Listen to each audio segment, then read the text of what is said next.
What we have here today is a replacement of an alternator on a 2012 Chrysler Town Country. It's very similar to the Dodge Grand Caravan. Before we get started, we're going to take and remove the positive post of the battery here. I'm going to do both of them actually, and I'm going to just start by removing the negative post. Push that out of the way, and then the positive post. That's a 10 millimeter.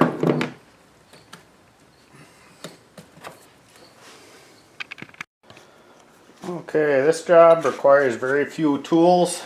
You're going to need some blocks of wood, a jack stand, a torque wrench.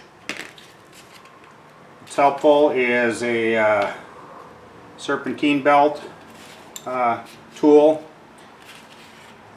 a ratchet, a 10 millimeter, a 13 millimeter short, a 13 millimeter deep. It's helpful if you have a panel removal tool. You're going to need a, it's not necessary, but a 13 millimeter wrench. This one happens to be a gear wrench type deal. And then you're going to need, it is a E7. Looks like a Torx bit socket. You're going to need a small extension and a ratchet, and that's a 1/4 inch drive. Our new one came with a 12 millimeter nut for attaching the positive cable, a 19 millimeter socket for removing the lugs, and if you have a light, that would be very helpful. This is a close-up of what a E7 socket looks like. I have the vehicle in park. I applied the parking brake. I blocked the wheels on the opposite side of the vehicle. I placed it on a jack stand, and I'm going to go ahead and remove the front tire. Now with the tire removed, I'm going to take and pry this little cover off here. There are two push pins here that we're going to remove, and then there's two bolts that bolted on. We're going to remove this cover here.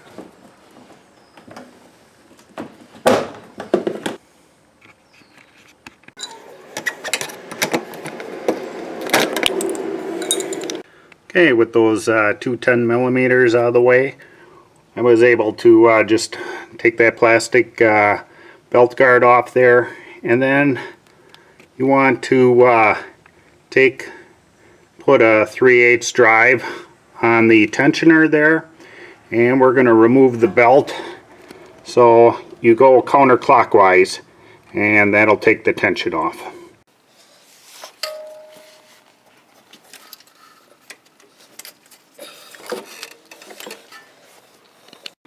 Now that I have the belt off the pulleys there, what I'm going to do is, there are 4 bolts attaching the AC compressor here to the engine, and belt is off here.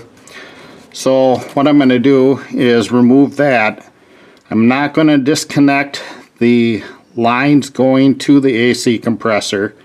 I'm just going to let it hang there from it, and that'll give me enough room to access the alternator. Okay, the electrical connection for the AC compressor clutch there is a tab here. You're going to push that away, and then on the back side there'll be a locking thing. You can pinch that. Oh, I guess it's this one here. Pinch that and then slide that off.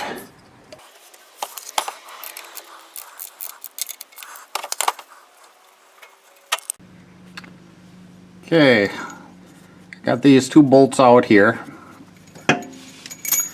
Now, on the very top, right up here, Hopefully you'll be able to see that. I'll try to zoom in.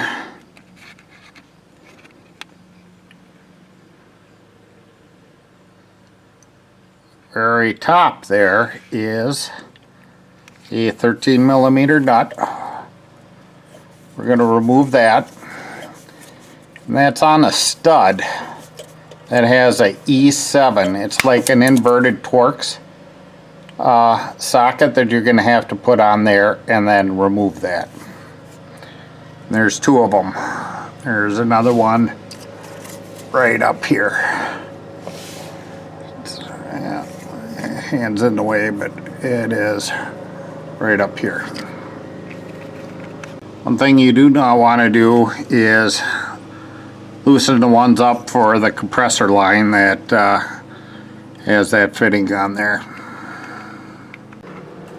There's a little better angle here.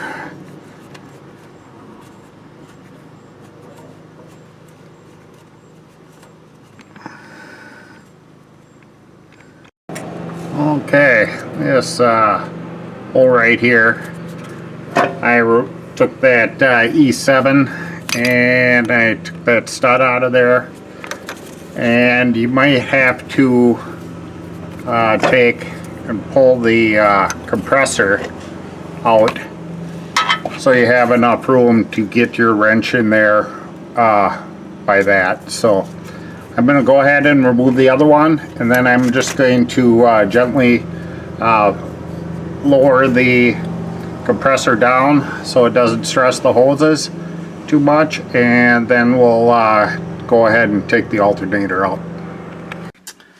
Okay, I got that last stud out, and I pushed the compressor out of the way. Now, I know it's a little difficult to see. There is a 13mm bolt or nut that I'm going to take off, and it's right there. And there's some bolts on the back side that I'm going to take off as well. Apologize for the bad lighting here. I'm laying on my back on the ground. This is the electrical connection that goes on the back of the alternator. You need to pull this red tab back and then pinch it and it'll pull off. And then there is a stud up here where the positive battery lead goes on, and I went and took a 13mm and removed that. Okay, on the very top of the alternator, these are the two 13mm bolts that we need to remove. One there and one there. Okay, so I got those two bolts out from the top. Now I can go ahead and slide the alternator off of this stud right here.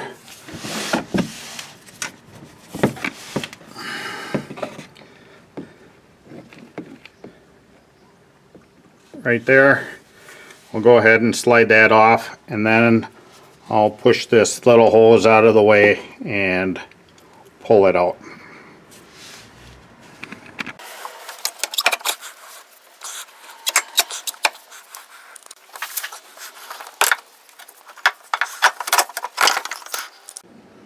Okay, side-by-side comparison here. Our rebuilt one looks the same, so I think everything should be good to go. I'll go ahead and bolt that in.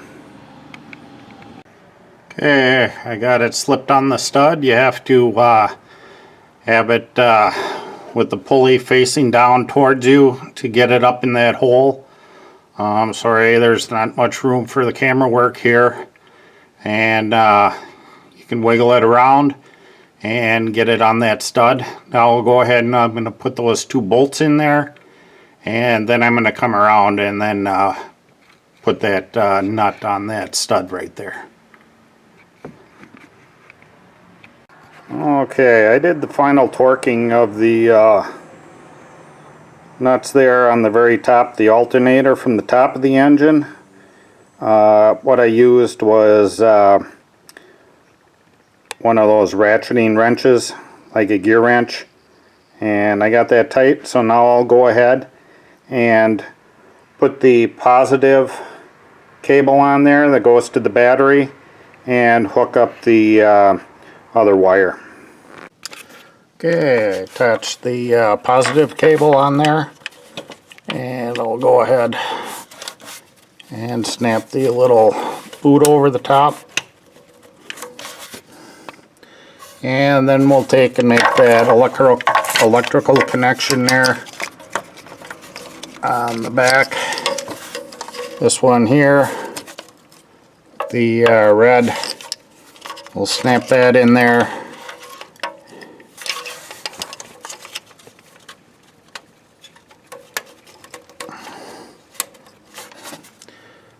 Okay, and that red tab there,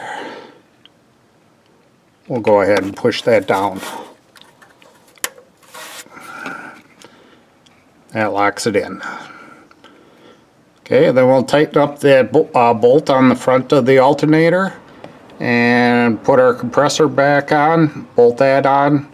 We'll have to put the studs in after we get it up there, and then put the nuts on there, and then the 2 bolts in the bottom. We'll reattach the serpentine belt, and then put the belt cover back on, and the tire, the wheel, torque that down, and remove it from the jack and jack stands. Okay, a little quick tip: you want to make sure you put your studs in from the back side of the compressor there before you put it up, because if you try to bolt it on and then try to fit them through the top there, they won't fit in with the lines. So you'll have to do that, and then go ahead and bolt the compressor on. Okay, I got the studs in, I got the AC compressor all done. I'm going to snap this little wiring harness keeper on there. This one goes on one of the AC lines, and then I will go ahead, snap our electrical connection back on here, and take that little red tab and lock it in. Okay, I got the serpentine belt back on. It looks like it's on all the pulleys correctly. So I'm going to go ahead and put the belt guard back on, and then reinstall the wheel and get all that taken care of. Okay, I got the wheel back on, the jack stands are out. I'm going to go ahead and connect the battery. I'm going to connect the positive first and then the negative. Okay, I got it. I got a meter hooked up here, and it's putting out 14.25 volts, which is good. You can go up to almost 15 volts. That would be fine. If it's over that, that's not good. And 13 would probably be the lowest you would want. So prior to this, it was just 12.5 volts is what with the engine running. So that's an indication that the alternator was no good. Finally, we'll put the vehicle on the ground and check the torque of the lugs.